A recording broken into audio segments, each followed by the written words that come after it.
Welcome to another episode of Healing Through Love.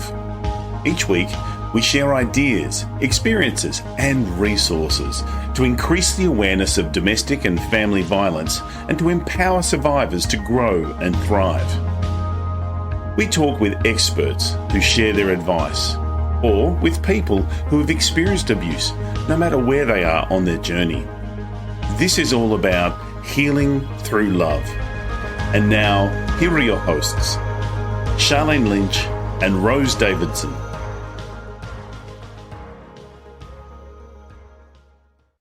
Hello and welcome to the Healing Through Love podcast. I'm Sharlene Lynch, and together we're shining a light on hope, resilience, and transformation in the journey to end domestic violence. Each week, we bring you inspiring interviews with change makers, survivors, advocates, and experts who are making a difference in the lives of those affected by domestic and family violence. Whether you're on a healing journey or you're supporting someone who is, this is a safe place for powerful stories, practical tools, and heartfelt inspiration. Let's heal together through love. Today we've got Alison, who is a social worker who has chosen to venture out on her own with men in her private practice. She has created Perth's first private practice domestic violence men's behaviour change program. She has presented at rallies, podcasts, domestic violence summits, and is passionate about taking and talking to men about support and moving forward. Hello, Alison. How are you? Hi, Charlene. Nice to meet you. And we'll see you online. I'm good, thank you. How are you? I'm magnificently magnificent. So, wow. Okay. So, look, ordinarily, when we're having conversations here on the podcast, we're speaking to survivors, people that have had a lived experience and now they helped others treat the trauma. So we're now having a conversation with what could tantamount to be the perpetrators.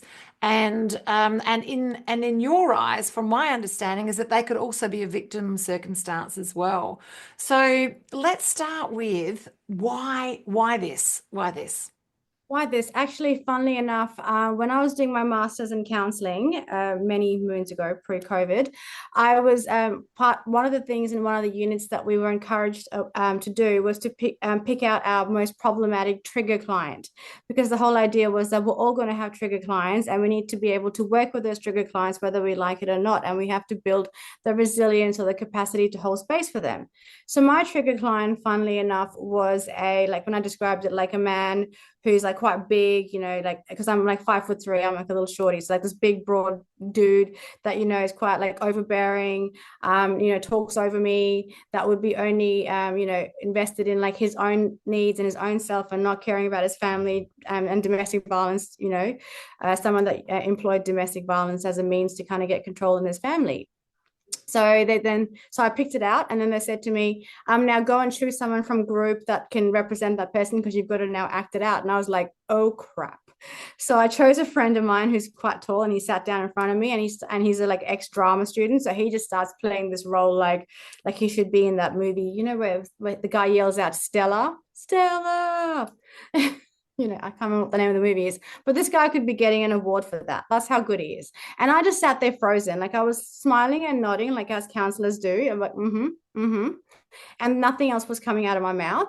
And then we could tap out. So I tapped out and I go to the lecturer. I don't know what to say to him. He goes, what do you mean? I go, I feel like I'm playing that game of like double dutch. And if I say the wrong thing, like verbally, I'm going to get smacked in the face by this like verbal sort of like rope. And he goes, well, why don't you just tell him what you feel in your body? Just tell him exactly how you feel. And then I was like, no, we can't do that, because as counselors in your undergrad and stuff, you're told to just, paraphrase back to them, to engage them in curiosity questions, circle questions, open-ended questions, but not actually sometimes tell them what's happening for you, what emotions are being evoked. So that was such a huge learning, space for me, because when I did say that in that role play, it felt like this massive weight had lifted off me. And then and then I did a further, like another unit in shame. And that shame session again, like I thought I had been doing my therapy because, I grew up in like also the space of family and domestic violence. I thought I'd done my therapy, and I'm like, this is going to be easy. Like it was called personal issues in counseling. all you had to do was rock up and you passed the course. There was no assignments. So I'm like, oh, I can do this easy. I've been doing my therapy since forever. And I rocked up and I did not know what hit me. I was like just all over the place, up, down, around with all like, everything. And it brought so much shame on me that the following week I couldn't even go into uni. Like I remember going to uni and I had like a big jacket on. It was winter, so I can get away with it. A baseball hat, a hoodie, sitting in the back of the classroom. I kind of like skulked in and sitting at the back thinking nobody could like see me. And I'm like, all the way down, like you can't see me. And then the lecturer goes, and today's topic we're going to be talking about is attachment and shame and how your attachment style, like, impacts your shame. And I was like, oh, of course the universe would give this to me. Anyway, so coming fresh off that idea of like being able to talk quite openly and candidly to clients, working on my own shame, processing my own personal issues, like in that personal issues and counseling session and through therapy. I was talking to one of my coordinators at the time, and she said, we've got this new men's behavior change program. This was 10 years ago. That I think you would be really good for, because I was talking to her about shame and the role shame plays in stopping us from healing. And she goes, I think you'll be really good for working with men because you call a spade, you're very honest. And now that you have this understanding of shame and this understanding of attachment and all that kind of stuff, I think you'll be really good. And I was like, no way, like that's still my trigger clients. I can't do it. And because at the time, the company that I was working for, they were being subcontracted by the Department of Justice. So there was a lot of guys that were coming through from justice who were like offending, and they were either on parole or pre-sentencing or suspended sentences, that sort of thing. So that really scared me. And I had a very, I guess, specific idea of what a perpetrator or a domestic violence perpetrator should look like. So she said to me, why don't you just go sit into a few sessions and see how you like it? And so I did that. And so my very first session, we get the statement of material facts from the police. So I printed them all out like the good little student that I was. Then I printed out all their names and I got it all right. And I sit down there, and not one man in that room, there was 12 men, not one man in that room met the idea of what I thought I had in my head. Because I'm picturing like, this big bad, like the guy who yells at Stella in that movie, the big bad kind of perpetrator that's all like, Rrr. And instead, these were just men that you would talk to at a party or a barbecue, or like your next door neighbor or your colleague. And I think it was in that moment I finished up that session and I spoke to one of my co-facilitators and I said, do you ever marry the two? And he goes, what do you mean? Like the idea of what they offend and how they are in person, like how do you work with them in that space where you can marry the two and actually, I guess, create change? And then he said to me, you work with their humanity. And then another facilitator that I worked with, who mentored me in my early days, talked to me about the idea of an iron fist and a velvet glove. So you have your really strong boundaries, and you have all your theoretical knowledge, and so that's the iron fist. And the velvet glove is that care, and it's that humanity, and it's about, I guess, that person-centered approach. So I did that with the subcontracting for the Department of Justice for about, I think, 6 or 7 years. From there, I had my twins. So I took a bit of a mini hiatus, and I came back to it. But I just found when I was subcontracting, like with that company, the Department of Justice only wanted a particular model. They only wanted like us to do just the one size fits all cookie cutter kind of program. They didn't want us to do alongside counseling, or they didn't want us to do alongside referrals or case management. And I really struggled being a social worker. And so I would get in trouble a lot. They'd yell at me. They'd be like, you are not there. Like, you're not their social worker or the counselor. Stop doing this, Alison. Honestly, I was such a pain in the ass for them. And I think that was when I decided, like, one day, I remember I was talking to my boss and I was like, I don't think I want to work here anymore, blah, blah, blah. And then she's like, what are you going to do? And I said, well, I think I'm just going to start my own program. And it was like this weird throwaway, like, idea in my head. And she goes, well, if you do know it's going to be really hard. And you also have to read all the guidelines as set up by the peak bodies. And I was like, yeah, I think I'm going to do it. And then within a week of that conversation, I did quit my job. And within like a month of that conversation, I'd read all the guidelines as created by the Saying No to Violence, which is the Australian internet, like the all of Australia peak body in men's behavior change. And I literally, like my Bible, like highlighted everything because I'm a bit of a nerd, and I also have ADHD, so I can hyper focus. And within like a 2-week program, a 2-week period, I'd created the program, the forms, the manual, everything. And then I was talking to my clinical supervisor who liked the idea of it. And he said, well, I've retired this year. Why don't you come and work out of my office in Shenton Park, which is close to the city and the family courts and all of that. And within a month of me having the conversation with her, I'd set up Sage Agency WA and launched it. And now it's like 2 and a bit years now. It's coming up to 2 years. And yeah, it's going from strength to strength. So I'm really proud of like my team and what we do here. Oh, that's fantastic. And that's a huge why. And like here, as a survivor myself, I'm listening to you and I can feel little triggers going off myself. Hmm. And if I, as a grown adult, now 58 years old, look back on the offenders that I've had in my life, would I now, as a healed woman, go and have conversations with these people? Perhaps. But I hope that someone else would have had conversations with them so that they can move forward Yeah. and and healed themselves so that they stop offending, but also so that they can live their best life as well. And if I connect the dots, what I can see is most of them had their own trauma situation, either from their families Yeah, or even from later on in life. And absolutely. and they're just without that level of awareness, they're reliving those levels of well, trauma, really. Let's face it, it is trauma based.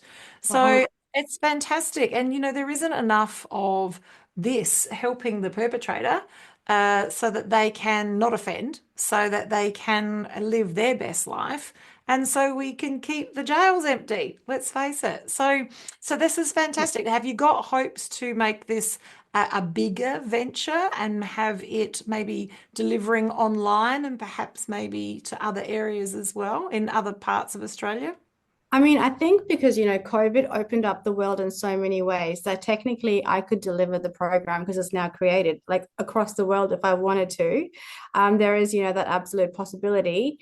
It's just, like, I guess for me, what happened was, so when I like launched in like, 1 month within after that conversation, there was a friend of mine who was my son's a school friend's mum who's a lawyer. And I'd sent her an email saying, hey, she's a family lawyer. I'm like, I sent every single family lawyer that I knew that were my friends, like, hey, I'm started this program. Like, here's my information, here's the flyers. And she goes, this is a pretty good flyer. Do you mind if I send it to my friend in legal aid? And so I was like, oh, yes, please. That would be amazing. And then the lady in legal aid emailed me back and she was like, actually, the director, like she was the manager, the team leader manager of the legal aid division at that time in Perth. And she goes, do you mind coming to our bi-monthly legal aid meeting and have a chat with us about your program and what you do? And I was thinking, oh, it's just like a small legal aid team, like, just your normal team. I rock up that day and it was every single law firm in all of Perth, and I think some of WA, that accepts legal aid funding that attended that. And to say I pooped my pants, I'm being very PG here right now, as you can hear. Normally there would be so many swear words right now. To say I pooped my pants was like an understatement. And I was just like, holy crap. And so I don't know, I guess I'm a very casual, informal person. So there was all of them sitting just there, like I think it was about, I'd probably say like 60 to 80 lawyers in front of me. And these are all like lawyers that have been practicing and registrars from the court and all that kind of stuff. And so I'm like, I can't actually stand up here like and do my normal speech that I had planned because I'd planned it for like 5 people. So I literally just pulled up a table, like I scooched it over. I'm like, pull the table over. I leaned against the table, like really casually, sat on the table. And I'm like, let me tell you about who I am. Let me tell you about my journey. Let me tell you about why I'm passionate about Sage Agency and what we do here. And let me tell you about how we can help you assist your clients, but also clear like the backlog of family court at the moment. And since then, it kind of just took on a life of its own. Like it went from like I said, a month of me opening to like all of a sudden, yeah, being in family court. Recently we've moved into like magistrates court, district court, where like my assessments and stuff have been accepted, and guys are like their sentences are being linked to my reports, that sort of stuff. And it's just kind of and then in the first year itself, I was doing rallies and podcasts and got nominated for like the Australian Ladies in Business, like an award for that. And so in the first year and a half, it blew up so much that I'm still in some ways trying to catch my breath and catching up with what the enormity of this and how much people need someone to help men in this space. And then also what came from that was also a college, like one of the like local like schools has said to me, we need, like when we have prac students, do you mind if they come and do your work, like especially in the work you do? And I was like, well, I really need more men in this space, because men don't want to work in this space, and women don't want to work in it, but men don't even just as much. So I was like, any males that you have that have prac placements, send them my way, and I will boot camp them into, boot camp them into working with men. So yeah, just kind of like since so the year and a half, 2 years, like we've gone from not only growing up, like being in courts, but now also hosting prac students and like doing a variety of like speaking, all of that kind of stuff. So ideally, I'd love to blow up to all of WA and offer it to rural areas. But like I think technology is the biggest issue, especially in like rural areas. Like unless like I've had like CPFS or like justice like contact me and say, can you support our client? And I'm like, absolutely, we can do like Zoom, but they don't have like computers or phones themselves. So they would then have to go into the offices. But then because each men's behavior change program has to, by like the guidelines, go for 2 hours, they don't have the capacity to give someone like 2 hours in their office of like Zoom or like WhatsApp or whatever, whatever else it is. So it does make it a bit harder. But yeah, definitely the plan is to be able to kind of spread it out, because I think my approach and our approach as agencies is very different to a lot of the other places out there. And so like I'm definitely passionate about, I guess, pushing it out as much as I can. Oh, I love it. Okay, so there's lots of things that we can talk about outside the podcast. There Yep. is a low bandwidth platform that people can access. You can also consider things like having it available through YouTube. So they don't necessarily have to be on a phone, they could be on a television. So there's lots of different things that you can We'll actually have to. access to these people and give them what they need. I love it. This is fantastic, because this is what it's about. It's about finding a solution to a problem, and that's what you've done, and then finding a way to deliver it to everybody. So that's absolutely exciting. And like this is obviously only the beginning for you, and there's so much further to go. If you're listening today and you're a survivor of family and or domestic violence, reach out to Healing Through Love. We've got pamper days. So think day spas on steroids, where we pamper you senseless, and it's all for free. We have 25 practitioners that are there to hold the space for you in a day of healing. It's an amazing experience. We'd love to have you come along, and they're all over Australia, and thankfully they're all over the world as well. So reach out to Healing Through Love and we'll connect you to where a local pamper day is. Now, if you are a therapist and you can make a difference to people who are survivors of family and or domestic violence, reach out to us, because we've got people that are running events that are looking for practitioners all over the world. We'd love to have a conversation with you. Wow, Alison, this is so good. This is a breath of fresh air. This is information that needs to be shared, and it's so proud to have you here on the Healing Through Love podcast, so that we can hold you up on a platform and yell it out to everybody who can listen, that there is an answer if you need that level of assistance. Yeah. And this is a very specialized program. Look, Alison, we could talk all day, I figure. And Probably could, yes. just in closing, what would be your final words of wisdom? I think my biggest probably takeaway from this, oh, sorry, I absolutely accidentally locked the table. My biggest takeaway from this would be is that people learn an attachment, right? We learn when we don't feel shame. We learn when Brene Brown talks about we can experience vulnerability, and she talks about the difference between vulnerability and courage. And vulnerability is like, she likens them to each other, because she says vulnerability is the uncertainty, it's risk taking, like healthy risk taking, and it's being able to handle strong emotions that come up with it, which is exactly what courage is. So I guess, out there, if there were any victim survivors or or who are currently even in that space, to be able to reach out to like your service, but also if they have partners that wanted to access the program, is that my whole space is about like attaching, like, creating that attachment with a client, removing that shame, working in that space of courage and vulnerability in order to be able to promote lasting healing relationships, because the stats do show that men, unfortunately, are the primary offenders towards young boys, towards young girls, and towards women, and towards each other.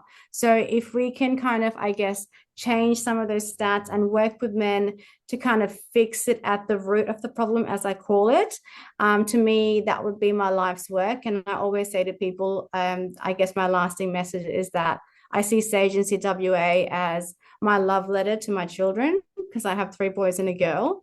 And so this is like my way of keeping my little pocket of the world safe for them. Oh, I love it. That is beautiful. Together, we're raising the frequency of the planet. It's been a privilege and a joy and a pleasure having you on the podcast today. For links to everything that Alison does, to both the company and also her personal and her LinkedIn for the company, find that in the show notes and the show description. Find out more information about the 22-week program, and that is available both in person and in some ways online as well. And this is just the beginning. We look forward to having you back for an interview moving forward. Bye for now. Thank you so much. See you later. Thank you for joining us for this episode of Healing Through Love. You can get further resources, see the show notes, or simply reach out to us via our website at htlaustralia.org. Thanks so much for joining us, and we look forward to your company next time on the Healing Through Love podcast.